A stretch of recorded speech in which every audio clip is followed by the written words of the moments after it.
Salut! Dans ce tutoriel, nous allons vous présenter la messagerie électronique, un outil devenu indispensable de nos jours pour l'envoi ainsi que la réception de messages ou fichiers officiels. Nous vous expliquerons son fonctionnement, la différence entre messagerie électronique et instantanée. Nous vous montrerons également comment créer un compte dans différents sites de messagerie électronique et comment bien utiliser deux des plus importantes messageries, Gmail et Outlook. La messagerie électronique est l'une des applications d'Internet les plus anciennes qui permet l'envoi ainsi que la réception de messages et de documents. Les premières messageries électroniques datent des années 60.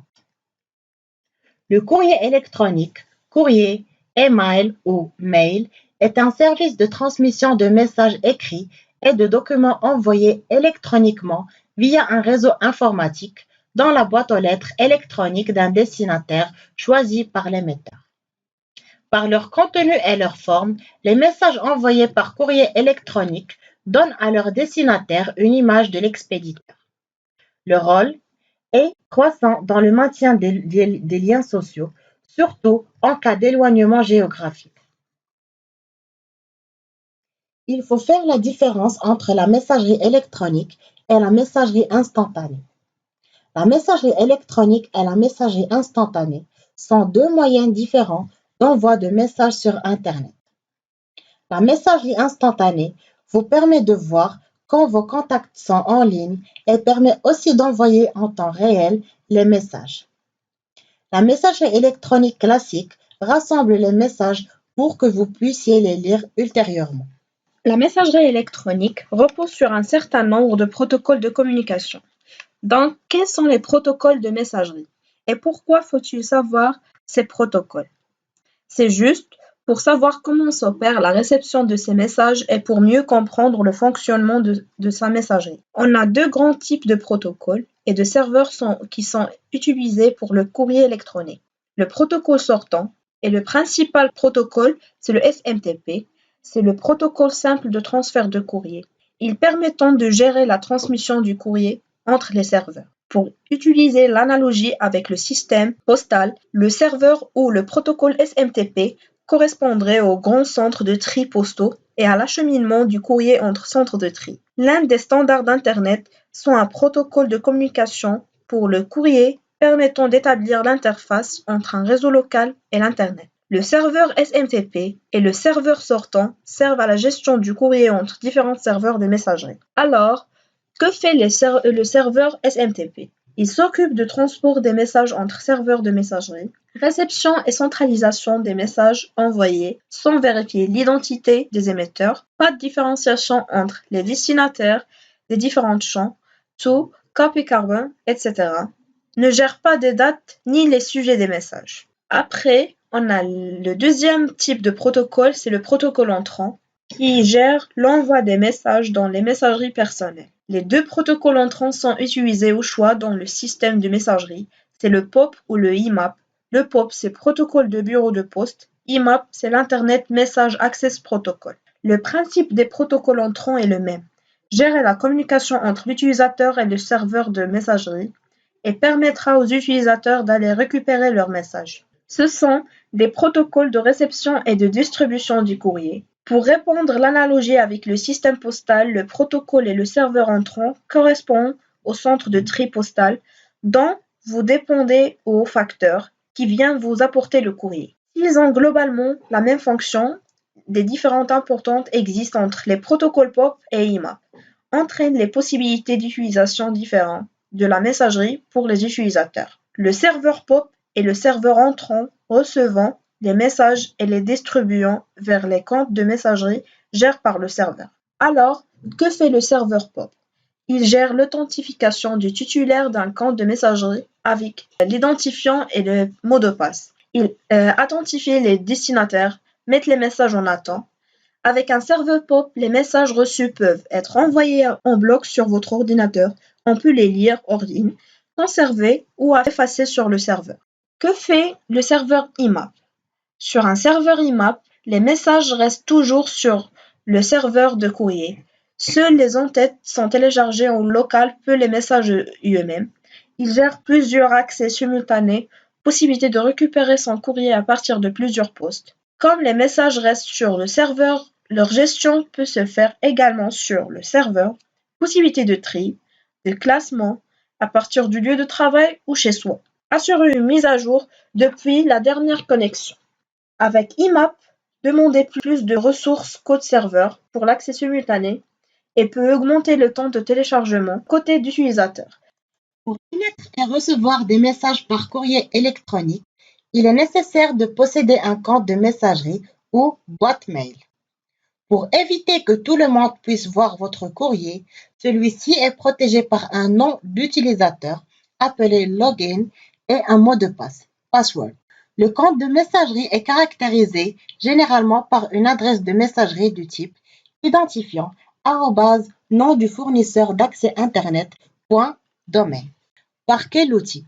Il existe des logiciels et des sites Internet web messagerie gratuits qu'on peut utiliser. Par exemple, Outlook. Outlook.com est un service gratuit de courrier électronique de Microsoft. Deuxièmement, Mail.by. Une adresse mail simple à retenir. Gmail.com, la messagerie selon Google. Yahoo, mail messagerie gratuite. Laposte.net, adresse mail, email gratuit et portail d'information. Que peut-on envoyer? D'abord, avant comment créer un compte. N'importe quel fichier peut être envoyé par email, texte, image, lien, vidéo. Il faudra cependant veiller à ce que le serveur n'ait pas la limitation en taille pour le courrier.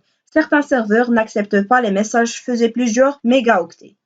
Maintenant, en passant à comment créer un compte. Maintenant, en vous montrant comment créer un compte Gmail. Alors, c'est quoi Gmail? Gmail est un service de messagerie gratuit proposé par Google. Les messages reçus sur un compte Gmail peuvent être lus via un client de messagerie ou avec un navigateur web.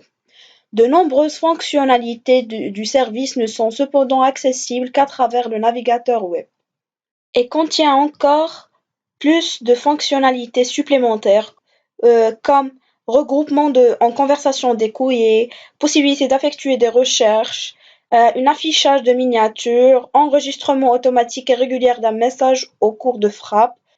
Et sa capacité de stockage en 2004 a été de 1 Go et la capacité par la suite a été revue à la hausse pour atteindre jusqu'à 15 Go. Premièrement, vous pouvez accéder au site Gmail d'après le lien qu'on vous mettra dans la description. Ensuite, vous allez dans le champ Créer un compte. Ici, on vous donne la possibilité de remplir des champs réservés à vos informations personnelles. Nom et prénom. Vous créez après votre nom d'utilisateur. Vous créez un mot de passe puis le confirmez. Vous créez votre date de naissance. Vous précisez votre sexe et vous faites entrer votre numéro de téléphone mobile, puis votre adresse email actuelle si vous en avez bien sûr, et en fin de compte, votre pays. En cliquant sur étape suivante, vous pouvez confirmer et ainsi créer un compte Gmail. Passons maintenant à comment créer un compte Outlook. Alors, c'est quoi Outlook? Microsoft Outlook, officiellement c'est Microsoft Office Outlook, est un gestionnaire d'informations personnelles ou un client de courrier électronique propriétaire édité par Microsoft. Il fait partie de la suite bureautique Microsoft Office. Bien qu'il soit principalement utilisé autant qu'une application de courrier électronique, il propose aussi un calendrier et un gestionnaire de tâches et de contacts. Il peut être utilisé de manière autonome, mais il a aussi la possibilité de fonctionner conjointement à Microsoft Exchange Server. Peut fournir des fonctionnalités étendues par une utilisation en multi-utilisateur dans une organisation, telles que le partage des boîtes de courrier, des calendriers et des emplois du temps et des réunions. Vous pouvez accéder au site Outlook d'après le lien qu'on vous mettra dans la description. Créez un compte en cliquant sur le bouton s'inscrire.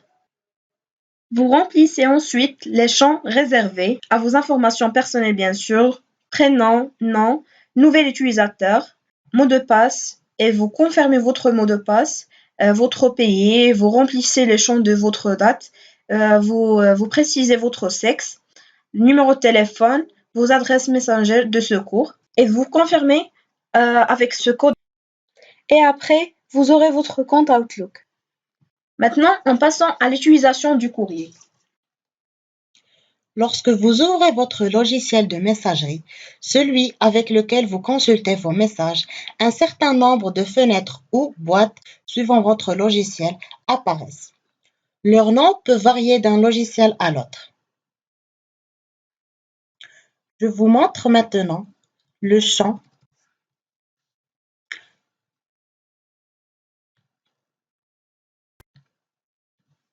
Comme vous voyez, ici c'est une boîte réception d'un compte Gmail personnel. Les éléments envoyés ou boîte envoi sont les copies des messages que vous avez déjà envoyés.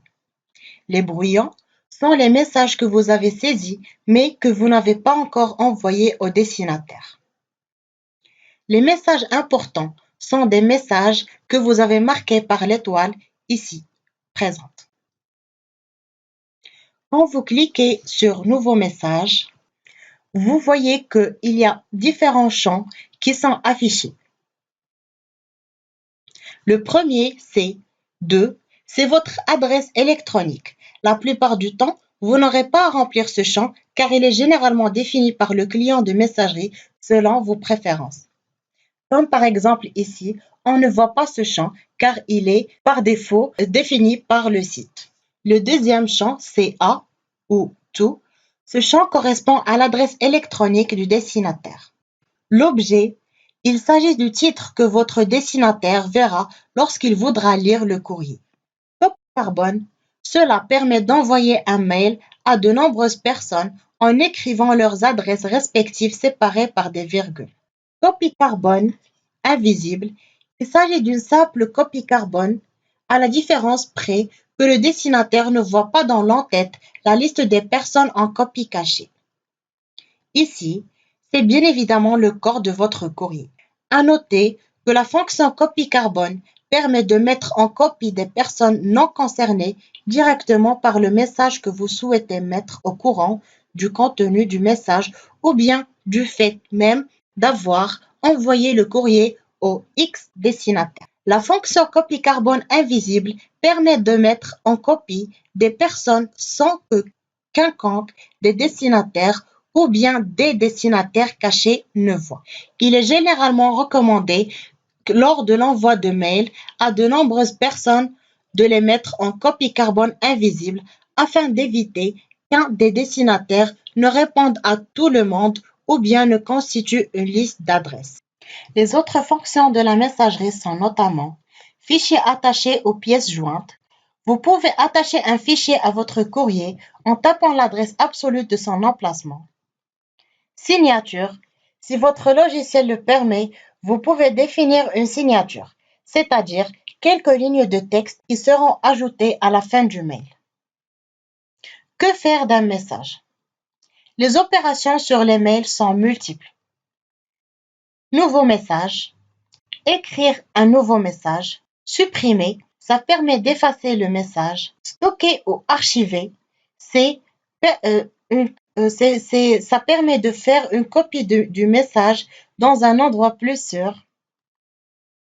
Imprimer, c'est imprimer un message. Répondre, envoie un message de réponse à l'expéditeur. Le bouton répondre à tous permet d'envoyer une réponse à l'expéditeur ainsi qu'à toutes les autres personnes qu'il avait mises en destinataire ou en copie. Fait suivre le message à quelqu'un d'autre en indiquant que le message provient de vous. Le sujet est généralement précédé par FWD pour indiquer qu'il s'agit d'un message que l'on a fait suivre. Rediriger, transmettre ou acheminer. Fait suivre le message à quelqu'un d'autre en indiquant la provenance d'origine du message. Le sujet est généralement précédé de TR pour indiquer qu'il s'agit d'un message que l'on a transmis. Afin de faire un bon usage du courrier électronique, les pratiques suivantes sont recommandées. Enregistrer régulièrement les messages sur le disque dur. Supprimer régulièrement les fichiers qui encombrent inutilement le serveur. Ne pas envoyer de publicité. Rappelez dans le corps du message les principales lignes du message auquel vous répondez. Évitez de reporter le message en entier. Avantages et inconvénients du courrier électronique. Atouts. La synchronisation. C'est la possibilité d'envoyer un message même si le destinataire n'est pas connecté. Consultation de ces messages au moment choisi. Deuxièmement, c'est l'abolition à distance. C'est comme sur Internet en général. La facilité d'utilisation. L'économie, parce que c'est gratuit pour les utilisateurs, coût très peu élevé pour les serveurs. Universalité technique, la communication de groupe, possibilité de mailing, de listes de diffusion personnelle, courrier électronique à la base des listes de discussion et des forums. La trace écrite des messages, la conversation, l'archivage des messages, l'exploitation des données, le classement des messages. L'envoi de documents joints, la réutilisation des messages dans la messagerie, transfert, répondre, etc. et dans d'autres systèmes, traitement de texte. Et parmi les inconvénients, la confidentialité des messages réduites, même protégée par la loi. Un message électronique est comme une carte postale envoyée sans enveloppe, visible par les facteurs. La propagation des virus. Le courrier électronique est le premier et principal vecteur de propagation des virus informatiques. Les messages abusifs, ou bien le spam, les rumeurs, le déluge informationnel, la surinformation. C'est l'expérience quotidienne des personnes ayant une grande utilisation de leur messagerie et écroulant sous les dizaines ou les centaines de messages quotidiens. Enfin, nous espérons que d'après cette vidéo, vous aurez une vision plus claire sur les messages électroniques en général. Et merci.